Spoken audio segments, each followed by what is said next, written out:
तो पिछले एपिसोड में हमने देखा था कि लियांगजी ने अपने पर्पल डीमन आई का भरपूर इस्तेमाल करके खूब मजे उठाए थे, जिसके बाद उसे पता चलता है कि फेरी फॉक्स खतरे में है और वो उसको बचाने के लिए उसके पास जाने लगता है। अब आगे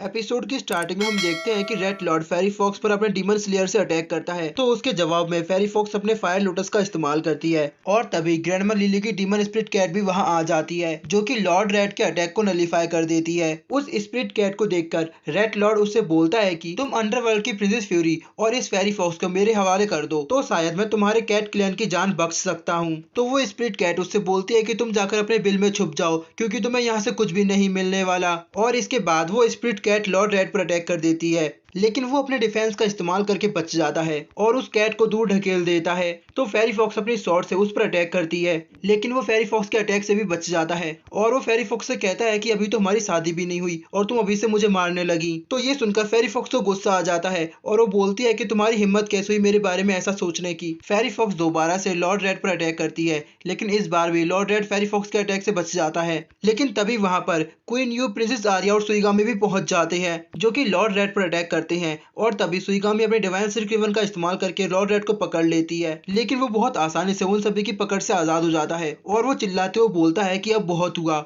मैं तुम सबके साथ अब बहुत खेल लिया, तुम लोग मेरे सामने एक चींटियों की झुंड से ज्यादा कुछ नहीं। लॉर्ड रेड अपने इमोर्टल फर्नेस से उन सभी पर अटैक करता है। लॉर्ड रेड के इस अटैक से वो सभी के सभी घायल हो जाते हैं और जमीन पर गिर जाते हैं। इसके बाद हमारा व्यू फिर से लियांगजी पर आता है। लियांगजी बोलता है कि शायद अब ये पूरी तरह रिफाइन हो चुका है और इसके बाद लियांगजी अपने उस गोल्डन सिंबल को अपने पास वापस रख लेता है और वो देखता है कि बाकी सभी लोग क्या कर रहे हैं। तो उसे पता चलता है कि वो सभी लोग लॉर्ड रेड के सामने काफी वीक पड़ चुके हैं। लॉर्ड रेड ग्रैंडमा लिली से बोलता है कि तुमने मेरी बात नहीं मानी, अब मैं तुम्हें और तुम्हारे पूरे स्पिरिट कैट क्लैन को डिस्ट्रॉय कर दूंगा। तो उन सभी की हालत को देखकर लियांगजी प्रिंसेस फ्यूरी से बोलता है कि मैं वहां जा रहा हूँ और तुम यहीं पर मेरा इंतजार करो। तो प्रिंसेस फ्यूरी लियांगजी से बोलती है कि मैं भी तुम्हारी हेल्प करना चाहती हूँ, मैं भी तुम्हारे साथ चलूंगी। तो लियांगजी भी उसकी बात पर एग्री हो जाता है और वो दोनों लोग वहां से निकल जाते हैं। इधर हम देखते हैं कि ग्रैंडमा लिली सभी लोगों से बोलती है कि हम लोग साइकिक ट्री की पावर का इस्तेमाल करके इस डीमन से बच सकते हैं, लेकिन इसके लिए मुझे आप सभी की पावर की जरूरत पड़ेगी। आप सभी को मेरे साथ मिलकर प्रोटेक्शन सील को एक्टिवेट करना होगा। इसके बाद वो सभी लोग एक दूसरे के हाथ पकड़ते हैं और वो सभी अपनी पावर का इस्तेमाल करके प्रोटेक्शन सील को एक्टिवेट करते हैं। तो उनकी सील को देखकर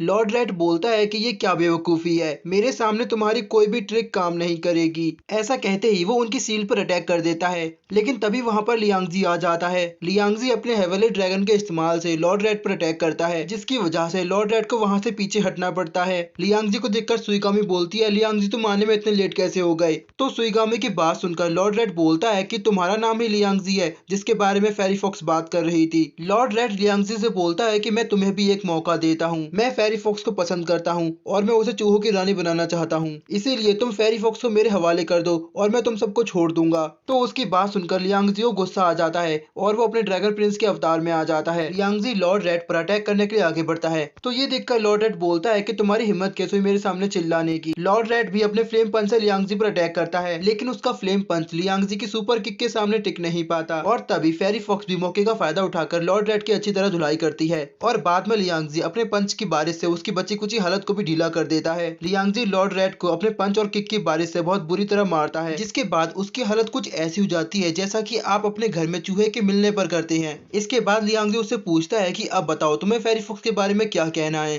तो वो डीमन लियांगजी से माफी मांगता है और वो कहता है कि फेरी फॉक्स तो मेरी सिस्टर है, आज से मैं कभी उसके बारे में गलत नहीं सोचूंगा और ना ही आज से मैं स्प्लिट कैट क्लैन को परेशान करूंगा, बस तुम मुझे छोड़ दो, तुम कहो तो मैं तुम्हें साइकिक ट्री का ओरिजिनल सोर्स भी वापस कर सकता हूँ। तो ये सुनकर कैप्टन अलीना बोलती है कि जल्दी से हमें साइकिक ट्री का वो एनर्जी सोर्स वापस करो। तो वो डीमन एक छोटे से फर्नेस को निकालता है जिसे वो उन लोगों की तरफ फेंकता है। इधर जैसे ही लियांगजी उसे लेने के लिए आगे बढ़ता है तो वो डीमन अपनी पावर का इस्तेमाल करता है, तो उस फर्नेस में से एक फायर स्पिरिट माउस बाहर निकलता है, जो कि लियांगजी पर अटैक करके उसे खा जाता है। इसके बाद रेड लॉर्ड खड़ा होता है और वो कहता है कि मैं तुम लोगों से एक कदम आगे की सोचता हूँ, अब तुम लोगों का वो मसीहा तुम्हारी कोई हेल्प नहीं कर सकता है, इसीलिए तुम्हारे पास अभी भी वक्त है, मेरी बात मान जाओ। तो प्रिंसेस आर्या उससे बोलती है, तुम बदबूदार चूहे, तुम्हें क्या लगता है तुम लियांगजी को रोक सकते हो? तुम्हारे जैसे बहुतों को लियांगजी ने पहले ही ऊपर पहुंचा दिया है और तुमने लियांगजी को अपने मुंह में कैद करके सबसे बड़ी गलती की है। तो उन सभी की बात सुनकर लॉर्ड रेड बोलता है कि लगता है तुम इस तरह नहीं मानोगी, अब मुझे तुम लोगों पर अब अपनी स्ट्रेंथ का इस्तेमाल करना पड़ेगा। अब लॉर्ड रेड उन सभी को मारने के लिए उनकी ओर बढ़ता है, लेकिन तभी अचानक से उसे बहुत तेज पेन महसूस होने लगता है। इसके बाद हमारा व्यू लियांगजी पर जाता है।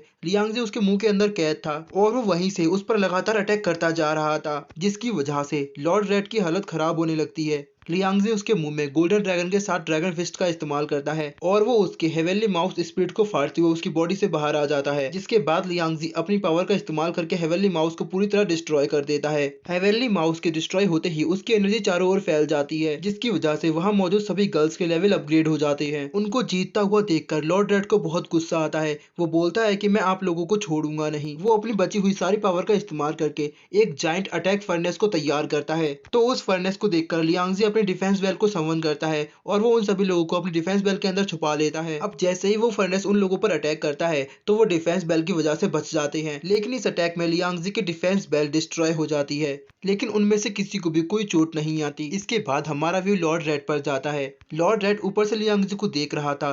वो बोलता है कि तुमने मेरी क्वीन को मुझे नहीं सौंपा और तुम्हारी वजह से मेरे सारे साथी भी मर चुके हैं। मैं तुमसे इस बात का बदला जरूर लूंगा। इसके बाद वो वहां से चला जाता है और इसी के साथ हमारा आज का ये एपिसोड यहीं एंड हो जाता है। तो गाइज मैं धीरे धीरे करके एपिसोड की टाइमिंग बढ़ाने की कोशिश कर रहा हूँ, लेकिन अगर इन एपिसोड पर कॉपीराइट क्लेम आया तो मैं कुछ नहीं कर सकता। आगे से आपको 4 मिनट के ही एपिसोड मिलेंगे। आई होप कि आप मेरी बात समझ रहे हैं। तो मिलते हैं नेक्स्ट एपिसोड।吞天鼠族长是神鼠，先撤退。姐姐的背，我是神鼠。